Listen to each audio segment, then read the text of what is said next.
ஆதிசிவன் நெற்றி கண்ணை அழுத்திடவே வந்தாயம்மா. பரமனோட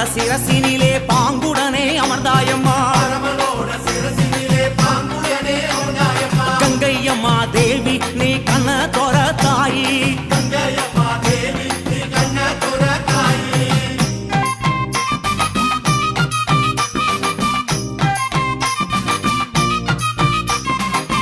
ஏழு கடல் சீமையெல்லாம் சூழ வந்தாய் கங்கையம்மா. அம்மா ஆறு குளங்களிலே அழகு நதி ஓடையில்